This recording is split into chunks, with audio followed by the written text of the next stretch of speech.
வணக்கம். தமிழ் ஃபுட் கார்னரில் இன்னைக்கு அவரக்காய் பொரியல் பண்ண போகிறோம். இந்த அவரக்காய் பொரியலை பிளைனாக பண்ணாமல் ஒரு பொடி வறுத்து அரைச்சி சேர்த்துருக்கிறதுனால சுவை ரொம்ப நல்லாயிருக்கும்.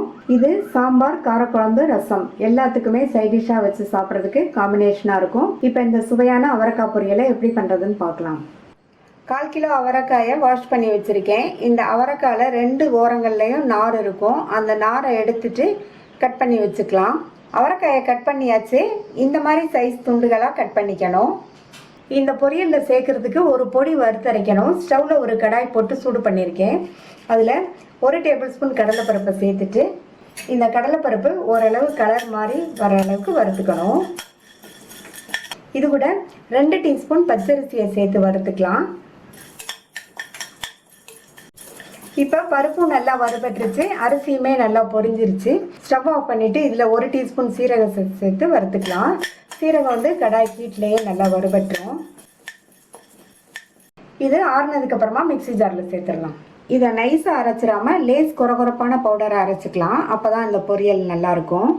இந்த கடாயில் 4 டீஸ்பூன் எண்ணெய் சூடாயிடுச்சு. அதில் 1/2 டீஸ்பூன் கடுகு, 1 டீஸ்பூன் உளுந்தம்பருப்பு, 1/4 கப் அளவுக்கு பொடியாக கட் பண்ண வெங்காயம், 2 கட் பண்ண காஞ்ச மிளகாய், அடுத்து கறிவேப்பிலை எல்லாத்தையும் 1 நிமிஷத்துக்கு நல்லா வதக்கி விட்டுட்டு கட் பண்ணி வச்ச அவரைக்காயை சேர்த்துக்கலாம்.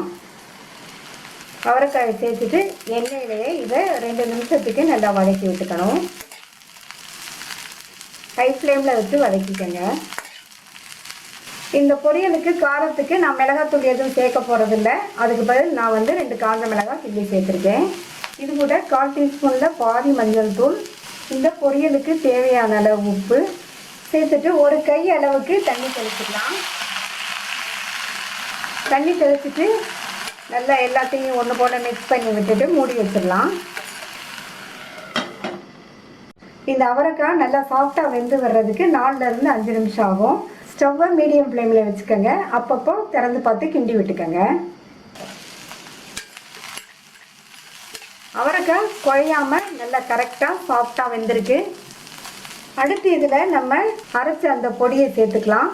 நான் இந்த பொடி 2 டேபிள் ஸ்பூன் அளவுக்கு சேர்த்துருக்கேன். மீதி பொடியை வேறு ஏதாவது பொரியல் பண்ணும்போது யூஸ் பண்ணிக்கோங்க. பொடி சேர்த்துட்டு நல்லா ஒரு தடவை மிக்ஸ் பண்ணி விட்டுக்கலாம். அவரைக்காயை ப்ளைனாக பொரியல் பண்ணுறத விட இந்த மாதிரி பொடி சேர்த்து பண்ணுங்கள். டேஸ்ட் வந்து ரொம்ப நல்லாயிருக்கும். இதில் வந்து தேங்காய் துருவல் சேர்த்துக்கலாம். நான் 2 டேபிள் ஸ்பூன் தேங்காய் துருவல் சேர்க்குறேன். நல்லா மிக்ஸ் பண்ணி விட்டுட்டு ஸ்டவ் ஆஃப் பண்ணிடலாம். டிஃபரெண்ட்டான டேஸ்ட்டில் சூப்பராக பொடி போட்ட அவரைக்காய் பொரியல் ரெடி. நீங்களும் அவரைக்காய் பொரியலை இதே மெத்தடில் ட்ரை பண்ணி பார்த்துட்டு உங்கள் கமெண்ட்ஸை சொல்லுங்கள். இது வரைக்கும் தமிழ் ஃபுட் கார்னர் சேனலை சப்ஸ்கிரைப் பண்ணாதவங்க சப்ஸ்கிரைப் பண்ணிவிட்டு பக்கத்தில் உள்ள பெல் பட்டனை கிளிக் பண்ணிக்கோங்க. தேங்க்யூ.